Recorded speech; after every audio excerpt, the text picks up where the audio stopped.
I think one of the most exciting parts of the spring season being right at our doorstep is all the festivals that are going to be going on in the coming weeks. And you can't talk about festivals around here and not head up to Ray County and the fun that they bring every single year. Alex Spine, Tom Davis have brought the fun to us a little bit this morning. Alex is the Director of Tourism for Ray County. Tom is a history aficionado, so he's with the Heritage Preservation Foundation. He'll be talking about the fact that this year we celebrate 100 years since the Scopes trial. Yep. So let's talk first these festivals, Alex, because they're going to be here before we know it. Dayton and that Strawberry Festival, right? Yes. So this is the 78th Tennessee Strawberry Festival. 50,000 plus people gather in Dayton over a period of 5 or 6 days. A variety of events, cook-offs, a pageant, cruise-in car show, parade, you Strawberries. name it. All things strawberries. Yes. The town itself there in Dayton is so welcoming, and you do get this sense of nostalgia. I mean, tree-lined streets and neighbors coming out, but visitors are also very much welcome and made to feel like they're from there too for those few days. Now, within Ray County, then there's Spring City. That's part of the county. Correct. They have a Blooms Festival? Yes. So the day before, a couple days before the Strawberry Festival is the 3rd annual Blooms Festival. So you can expect a lot of craft vendors, food vendors. It's going to be right on Front Street. It's a historic street in downtown Spring City, and it's another one that you do not want to miss. Are the blooms all different types of flowers? I think so. Okay. We'll see what Mother Nature brings them this year, right? I guess the spring rains and it cool is beautiful. might make a difference. All right, let's talk the history of it. So you don't know this necessarily, but I've had a chance to go up to Dayton occasionally with 3+U.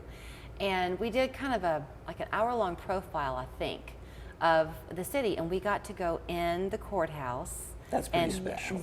We were very honored, and into the room itself where that Scopes trial took place. So you're with the Historic Preservation Foundation. Ray Heritage Preservation Foundation. So maintaining that is no small thing.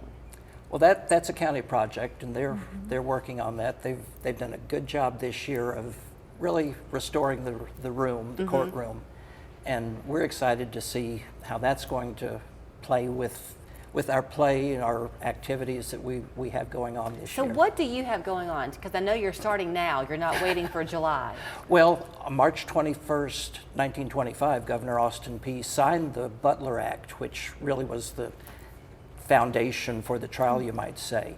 So on that week before, the Ray Heritage Preservation Foundation will have 3 one-act plays of a lecture and tour of the museum aimed at school children particularly, that goes over the events, how it came to pass, and what the whole thing was about, and why we're remembering a misdemeanor trial 100 years later. So you'll have to educate me a little bit, because I might be like a lot of people where I've combined truth with a little bit of fiction in Inherit the Wind. That happens. It does happen. Inherit was an allegory to talk about Senator Joe McCarthy and his anti-communist crusade in the 50s. We do an adaptation of the transcripts where we use the actual words that were spoken in that room to tell the story of the school teacher who was charged after the fact with violating the law, even though he didn't remember violating that law. Maybe we should take a pause, because there could be people watching who are thinking, what in the world are they even talking about? It has been 100 years. To me, the Scopes trial is just sort of a known part of life, but there could be people who aren't familiar with it. Well, in 1925, the question of creation and evolution was a hot topic, and that January, actually, Representative Butler introduced a bill that made it unlawful to teach in public schools any theory of human origins that discounted the account in the Bible. Dayton saw this, the American Civil Liberties saw this, the ACLU advertised for a teacher to challenge that law. The Dayton folk recruited a teacher to agree to challenge it. John Scopes, hence the Scopes trial. And in July, Clarence Darrow, William Jennings Bryan, and a lot of other lawyers came to argue this. Well, this was such a huge event that 100, 200 reporters from all over the world came to record what happened. And Scopes was convicted. The conviction was overturned a couple of years later.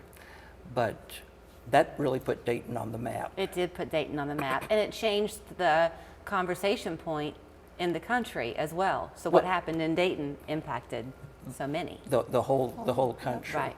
So, I mean, this is just a tiny snippet, but if you've ever thought that Dayton is, oh yeah, that cute little town I hear about, oh no, it is so much more than that cute little town that you hear about. So in terms of following you and the different things you're going to be doing, do we go to the tourism website? Scopes100.com. Scopes100.com, and then mark your calendars for the Tennessee Strawberry Festival in its 78th year.